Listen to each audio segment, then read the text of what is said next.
আজ আমরা ভিয়েতনামের এমন একজন যুবকের অদ্ভুত কর্মকাণ্ডের কথা শুনব যে সে শুধু ভিয়েতনামে নয়, বরং গত কিছুদিনে গোটা ইন্টারনেট জুড়ে ভাইরাল হয়ে গিয়েছে তার এই অদ্ভুত কাজের জন্য। এই মানুষটা হঠাৎ একদিন সিদ্ধান্ত নেয় সভ্যতার সবকিছু সে পেছনে ফেলে দেবে।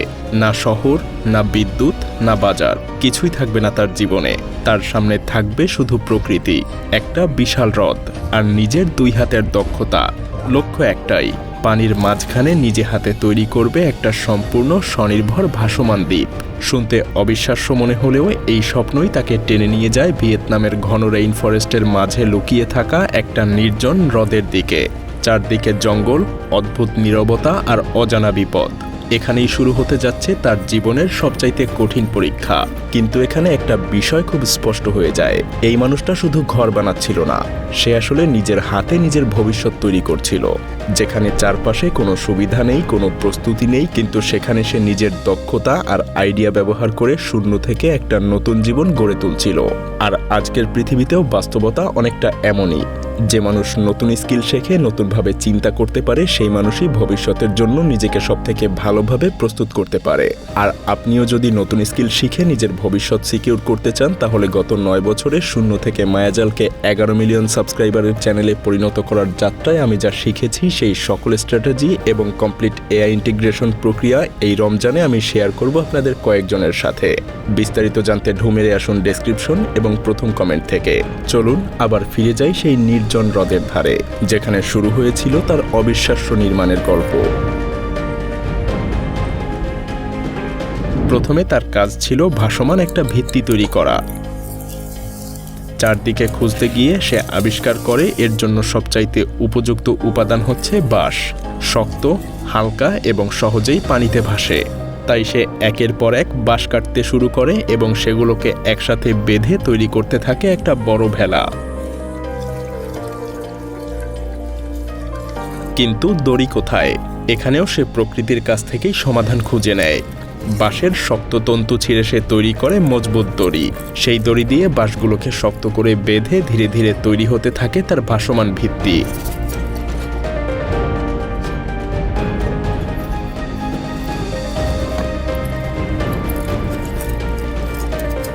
এরপর ভেলার উপর দাঁড় করাতে শুরু করে কাঠের কাঠামো। কিন্তু তার কাছে কোনো লোহার পেরেক নেই, তাই সে ব্যবহার করে একটা প্রাচীন নির্মাণ কৌশল। কাঠে ছোট ছোট ছিদ্র করে আর একটা কাঠের মাথা সেই ছিদ্রে বসিয়ে তৈরি করে শক্ত জোড়া। অবিশ্বাস্য হলেও সত্যি, একটা পেরেক ছাড়াও দাঁড়িয়ে যায় তার কাঠের শক্ত ফ্রেম। এরপর শুরু হয় ছাদ তৈরির কাজ। বাঁশ চিরে পাতলা টাইলের মতো বানিয়ে একটার উপর আরেকটা বসানো হয়। এমনভাবে সাজানো হয় যাতে বৃষ্টির পানি সহজেই নিচে গড়িয়ে পড়ে।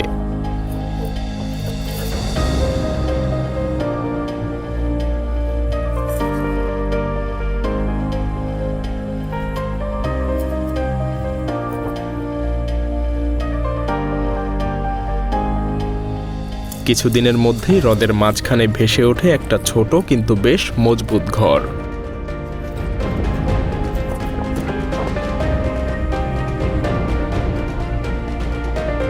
কিন্তু বেঁচে থাকার জন্য এই ঘরই যে যথেষ্ট নয়, খাবার দরকার। শুরুতে সে পানির মধ্যে হাত দিয়ে ঝিনুক আর ছোট মাছ ধরে।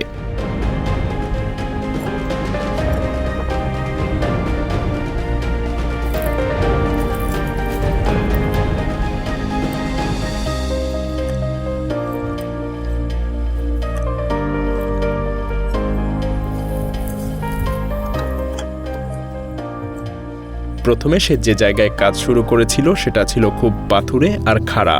সেখানে কাজ করা কঠিন হয়ে পড়ছিল, তাই সে তার কুকুর নিয়ে অন্য একটা জায়গায় চলে যায়।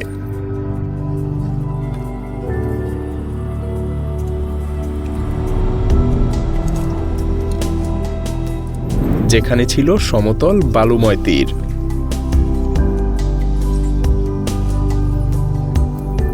তাই ভেলার উপরেই শুরু করে বাগান তৈরির কাজ।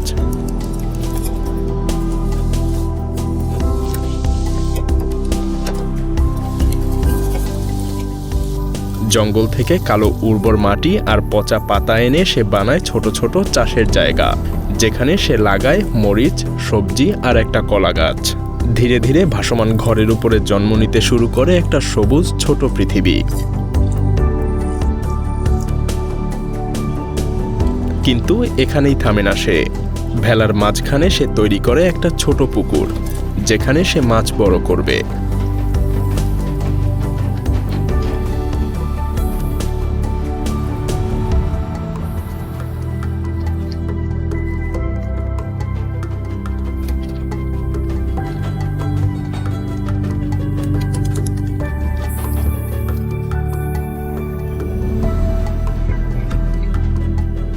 মাছ ধরার জন্য সে বানায় একটা বিশেষ ফাঁদ।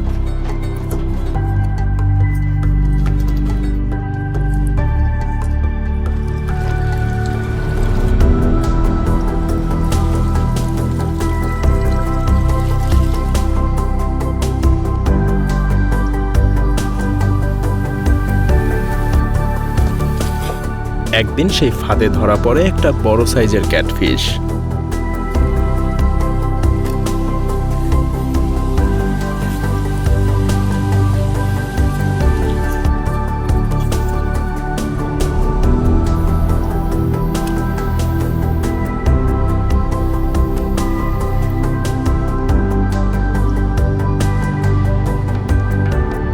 এদিকে হ্রদের ওপর এক জায়গায় সবসময় বসে থাকা সম্ভব না, তাই সে বানায় একটা প্যাডেল চালিত ছোট্ট নৌকা।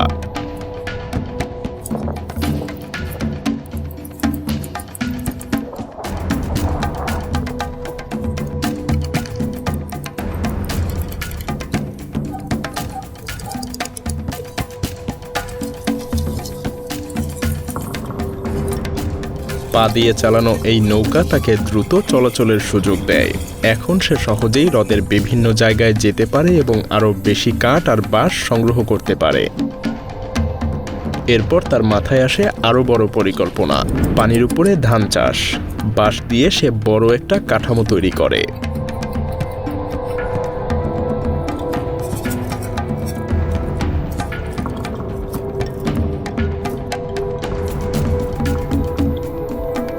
কলা গাছের পাতা দিয়ে পানি আটকানোর জন্য স্তর বানায়। তারপর মাটি, পচা পাতা আর কাঠের ছাই মিশিয়ে তৈরি করে উর্বর জমি। সেখানেই সে বপন করে ধানের বীজ।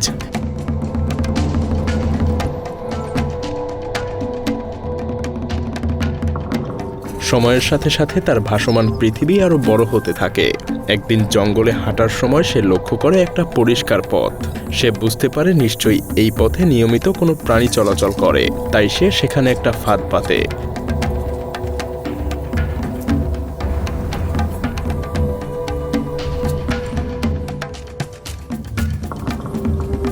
কিছুক্ষণ অপেক্ষার পর সেই ফাঁদে ধরা পড়ে দুইটা বন্য মুরগি।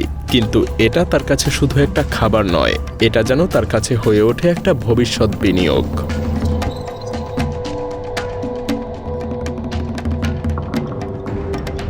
সে মুরগিগুলোকে ভেলার উপর নিয়ে এসে তাদের জন্য একটা ছোট্ট ঘর বানায়।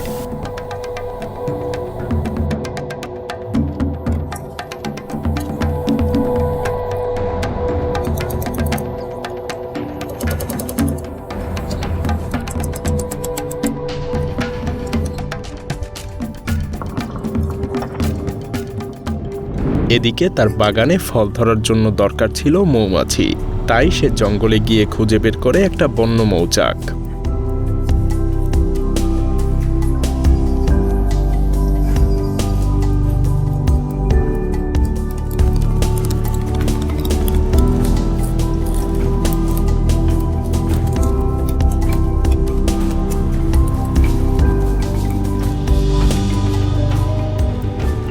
অত্যন্ত সাবধানে সে রানী মৌমাছিকে ধরে এনে একটা নতুন বক্সে রাখে।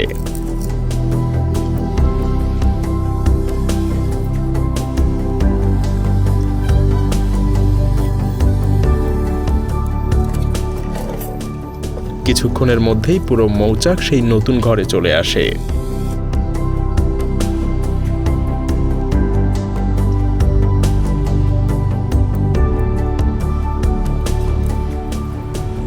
এখন তার বাগানে উঠতে থাকে শত শত মৌমাছি, আর সে পায় আর একটা অমূল্য খাবার, মধু। অবশেষে আসে ফসল কাটার সময়।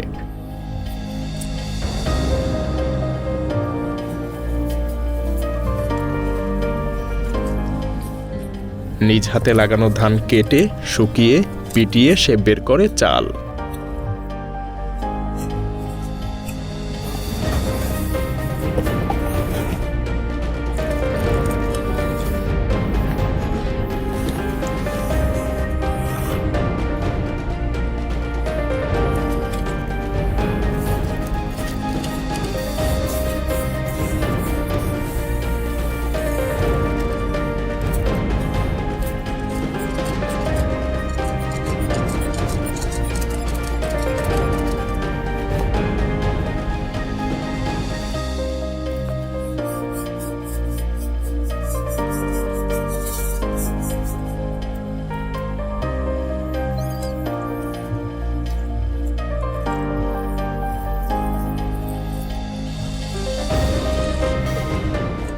এতদিন পরে নিজের উৎপাদিত ভাত খাওয়ার মুহূর্তটা ছিল তার জীবনের সবচেয়ে আনন্দের মুহূর্তগুলোর একটা।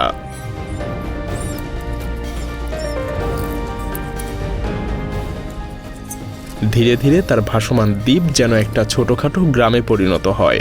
সেখানে ছিল মাছের খামার, সবজির বাগান, ধানের জমি, মুরগির ঘর এবং মৌচাক। একটা বছর আগেও সে এখানে এসেছিল সম্পূর্ণ একা, কিন্তু আজ তার সামনে দাঁড়িয়ে আছে তার নিজে হাতে তৈরি করা একটা স্বপ্ন। এই জায়গাটা শুধু একটা ভাসমান ঘর নয়, এটা তার ধৈর্য, পরিশ্রম আর বুদ্ধির ফল। শেষ পর্যন্ত সে একটা বড় সত্য বুঝে যায়, পৃথিবীকে কখনো একা জয় করা যায় না, কিন্তু প্রকৃতির সাথে তাল মিলিয়ে চলতে পারলে সেখানেই তৈরি করা যায় স্বাধীন জীবন। আর সেই হ্রদের মাঝখানে ভাসমান ছোট্ট দ্বীপটাই আজ প্রমাণ করে মানুষ যদি সত্যিই চায়, নিজের দুই হাত দিয়েই সে নতুন একটা পৃথিবী গড়ে তুলতে পারে।